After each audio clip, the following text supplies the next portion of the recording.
Hello friend, आप सबका स्वागत है हमारे यूट्यूब चैनल क्रैकिट पे। दोस्तों, आज हम इस वीडियो में 30 क्वेश्चन साइकोलॉजी के सोल्व करेंगे। और आज का हमारा पेपर है वो RPSC first grade 2018 Sanskrit department वाली ये भर्ती थी, जिसकी एग्ज़ाम अगस्त में हुई थी। और आज का हमारा जो विषय है वो है साहित्य। साहित्य विषय में जो भी 30 क्वेश्चन साइकोलॉजी के आए थे वो हम इस वीडियो में देख लेंगे।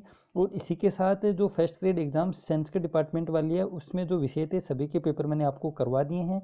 एक सब्जेक्ट छोड़ा है, शायद सामान्य व्याकरण का था या ऐसा ही कुछ था, वो मेरे खुद के समझ में नहीं आया क्योंकि संस्कृत भाषा बहुत ही टफ थी उसमें। तो संस्कृत भाषा का बिल्कुल भी अर्थ मेरे को नहीं आया, इसलिए वो पेपर मैं आपको नहीं करवा रहा हूँ। अगर आप में से कोई देखने का इच्छुक है तो आप आरपीएससी की ऑफिशियल वेबसाइट से देख लेना और आंसर की भी वहाँ से डाउनलोड करके आंसर भी देख लेना। तो दोस्तों, आज हम शुरू करते हैं। इसी के साथ आज का हमारा जो पेपर है साइकोलॉजी का, बने रहिए, वीडियो को लास्ट तक जरूर देखिए। तो ये देखिए दोस्तों, आज का हमारा पेपर है संस्कृत शिक्षा विभाग साहित्य, और जिसकी एग्ज़ाम हुई थी 6 अगस्त को। तो अब हम इसके क्वेश्चन देखते हैं साइकोलॉजी के। सबसे पहला क्वेश्चन है, छात्रेषु ज्ञानस्य क्रिया आश्रित अधिगम अर्थ अनुचित वातावरण से निर्माणम किम करोति। तो दोस्तों, आप देख सकते हैं थोड़ा बहुत अर्थ मैं आपको बता दूंगा जितना मुझे आता है, क्योंकि संस्कृत आप सबको पता है कि संस्कृत का अर्थ बहुत ही कम आता है, क्योंकि मैं संस्कृत मेरी कभी रही नहीं गई है, सिर्फ 10वीं तक मैंने पढ़ा है। लेकिन फिर भी इसमें पूछा है कि छात्रों के ज्ञान के निर्माण में सबसे अधिक जो वातावरण का निर्माण करता है कौन करता है, तो श्यामपट्ट करता है या पाठ्यक्रम करता है या विद्यार्थी करता है या अध्यापक करता है। तो दोस्तों, इसका आंसर है ऑप्शन नंबर 2, अध्यापक। अब दोस्तों, इसका अर्थ मेरे को लाइन समझ में नहीं आ रहा है, इसलिए आपको अगर थोड़ा बहुत समझ में आ रहा है तो आप समझने की कोशिश कर लेना। कुछ शब्द हैं वो नहीं समझ में आते हैं संस्कृत के, लेकिन फिर भी जितना मेरे से हो रहा है उतना मैं आपके लिए करने की कोशिश कर रहा हूँ। तो अगला क्वेश्चन है, ज्ञान अभिवृत्ति अजनम अधिगमो भवति इति कस्य कथनम अस्ति। दोस्तों, ये तो इजी क्वेश्चन है कि ज्ञान और अभिवृत्ति से अर्जन ही अधिगम है। ये परिभाषा किसकी दी हुई है? क्रो एंड क्रो की, बर्नार्ड की, गिलफोर्ड की और ई स्किनर महोदय की। तो आप सबको पता है कि ज्ञान और अभिवृत्ति से सीखना ही अधिगम है। ये परिभाषा है क्रो एंड क्रो की, और बहुत बार एग्जाम में आती है क्रो एंड क्रो की परिभाषा। तो आप ये रट के चले जाना कि ज्ञान और अभिवृत्ति से सीखना ही अधिगम है, क्रो एंड क्रो की ये परिभाषा है। फिर आता है अगला क्वेश्चन, शिक्षण अधिगम सक्रिय प्रभावी च भवति। मतलब शिक्षण अधिगम सक्रिय कब होता है? मानव एक सामाजिक प्राणी है, चेत बालक कार्य प्रेरित स्यात्, यदि विद्यार्थी शिक्षण प्रक्रिया क्रियाशील है स्यात्, और चेत बालक अधिगम क्रिया पश्चेत। तो दोस्तों, शिक्षण अधिगम प्रक्रिया है वो सक्रिय कब होती है? तो दोस्तों, आप सब समझ गए होंगे, यहाँ पे हो जाएगा यदि विद्यार्थी है वो क्रियाशील रहता है तो सबसे अच्छा शिक्षण होता है उसका। तो ऑप्शन नंबर 3 है वो यहाँ पे बिल्कुल राइट हो जाएगा, यदि विद्यार्थी शिक्षण प्रक्रिया है क्रियाशील स्यात्। अब आता है अगला क्वेश्चन, सफलतम से शिक्षक से परम कर्तव्यम अस्ति।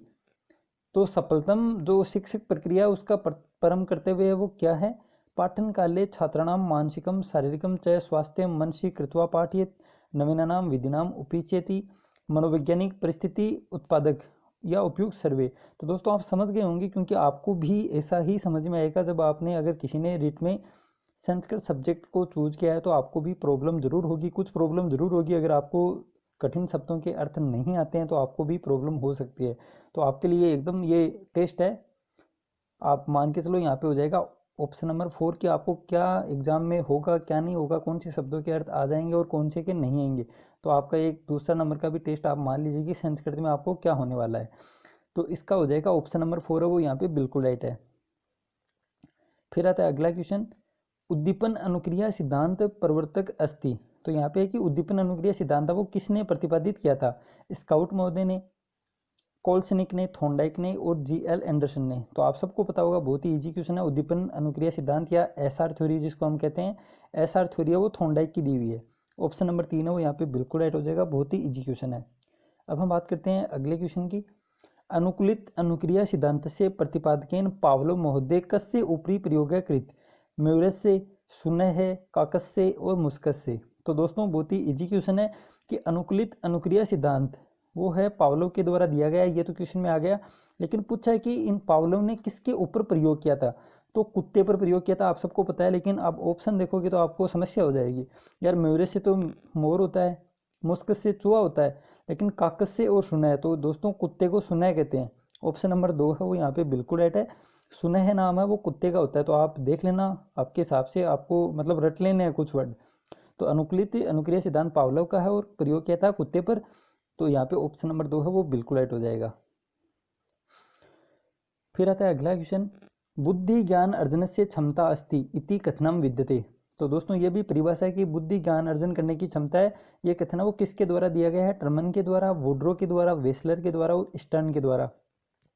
तो दोस्तों ये कुछ परिभाषाएं वो बहुत ही इंपॉर्टेंट हैं। तो बुद्धि ज्ञान अर्जन करने की क्षमता है वो है वुड्रो का, ऑप्शन नंबर 2 है वो यहाँ पे बिल्कुल राइट हो जाएगा। बुद्धि ज्ञान अर्जन करने की क्षमता है ये वुड्रो का कथन है, ऑप्शन नंबर 2। अब आता है अगला क्वेश्चन, पाश्चात्य विद्वान इमाम अवस्था टीन एज इति कथयन्ति सा का अवस्था।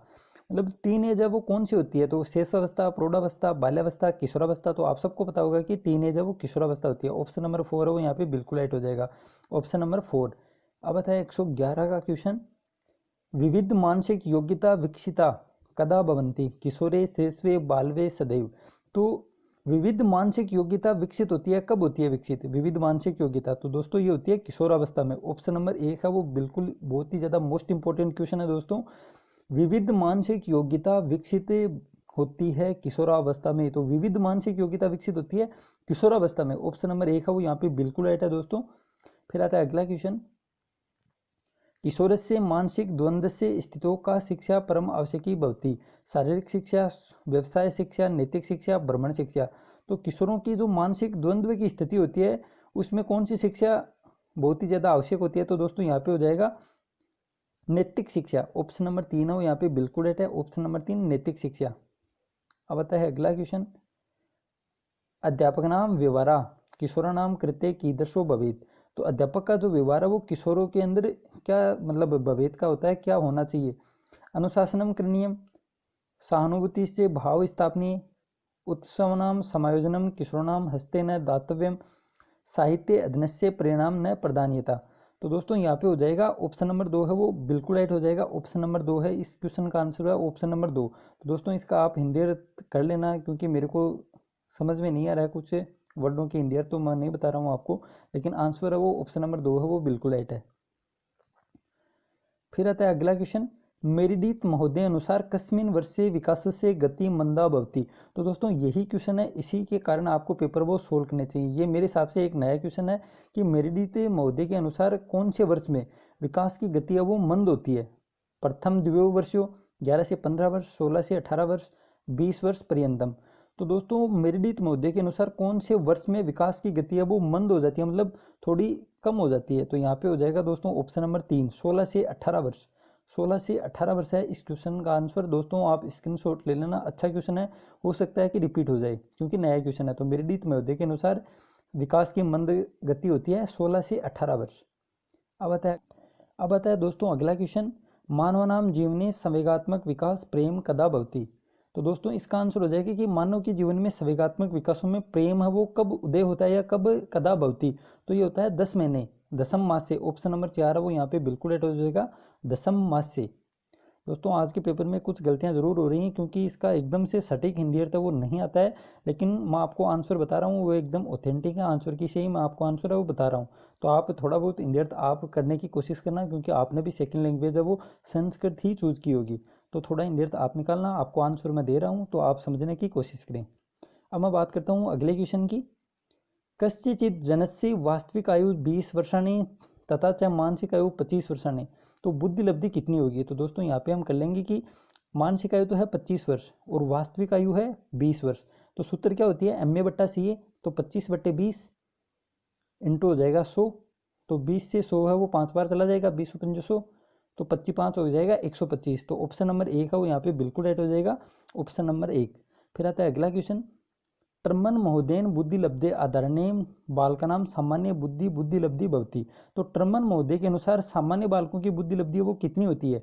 50 से 70, 70 से 80, 80 से 90, 90 से 110। तो दोस्तों सामान्य बुद्धि लब्धि होती है 90 से 110। यहाँ पे ऑप्शन नंबर 4 है वो यहाँ पे बिल्कुल राइट हो जाएगा, 90 से 110। अब आता है अगला क्वेश्चन, मानसिक योग्यता परीक्षणम मिदम केन निर्मितम, अस्य परीक्षणस्य प्रयोग 12 से 19 वर्ष यावत छात्राणाम करते वर्तते। तो दोस्तों कौन सी मानसिक योग्यता है, मतलब किसके द्वारा ये प्रयोग वो किया गया था जो 12 से 19 वर्ष के बालकों का किया जाता है? बुद्धि लब्धि की बात कर रहा है कि कौन सा बुद्धि लब्धि का परीक्षण है जो 12 वर्ष से 19 वर्ष के बच्चों में काम आता है? MC जोशी महोदय, चंद्रमोहन भाटिया, वेस्लर महोदय और SS जलोटा महोदय। तो दोस्तों बहुत ही इजी क्वेश्चन है और बहुत ही शानदार क्वेश्चन है। 12 से 19 वर्ष मतलब किशोरावस्था, मतलब जोश की अवस्था। तो ये एक ट्रिक है, जोशी के द्वारा किया गया परीक्षण है दोस्तों। 12 से 19 वर्ष मतलब पूरी किशोरावस्था, किशोरावस्था का मतलब है जोश की अवस्था। तो जोश किस में होता है? जोशी। तो ये एक ट्रिक के माध्यम से आप याद कर सकते हैं, क्योंकि जलोटा का परीक्षण है वो शायद या तो 12 से 16 वर्ष है या फिर 16 से 20 वर्ष है, ऐसे ही कुछ जलोटा का भी है। तो इसमें कंफ्यूज नहीं होना है, किशोरावस्था जोश की अवस्था, तो इससे है जोशी। और एक है 12 से 16 वर्ष शायद, वो है जलोटा का। अब हम बात करते हैं अगले क्वेश्चन की। संप्रेषण शिक्षणाधिगमे शारीरिक भाषा कीदृशं संप्रेषण माध्यम विद्यते। शाब्दिक संप्रेषण, अशाब्दिक संप्रेषण, लिखित संप्रेषण और मौखिक संप्रेषण। तो संप्रेषण शिक्षण अधिगम में शारीरिक भाषा, शारीरिक भाषा है वो कौन सा संप्रेषण माध्यम होता है? तो दोस्तों ये भी इजी क्वेश्चन है। यहाँ पे कौन सा होगा? अशाब्दिक, क्योंकि शारीरिक भाषा के रूप में होता है, मुख के हाव भाव से जो संप्रेषण होता है वो अशाब्दिक होता है दोस्तों। अब हम बात करते हैं अगले क्वेश्चन की। पुस्तकालस्य पुस्तकानां ग्रंथानां च पृथक वर्गीकरणे दशमलव प्रणाली केन प्रस्तुता। डेवी, ब्लूम, मन और बोरिंग। तो दोस्तों दशमलव प्रणाली है वो किसके द्वारा दी गई है? तो यहाँ पे हो जाएगा दोस्तों, इसका आंसर है डेवी। ऑप्शन नंबर 1 है वो यहाँ पे बिल्कुल राइट है, डेवी। अब बताए अगला क्वेश्चन। निम्नलिखितेषु प्रक्षेपी दृश्य साधनम विद्यते। प्रक्षेपी दृश्य साधन मूक, चलचित्रम, मानचित्रम, मॉडल और पोस्टर। तो दोस्तों ये भी अच्छा क्वेश्चन है, रीट के हिसाब से बहुत ही शानदार क्वेश्चन है।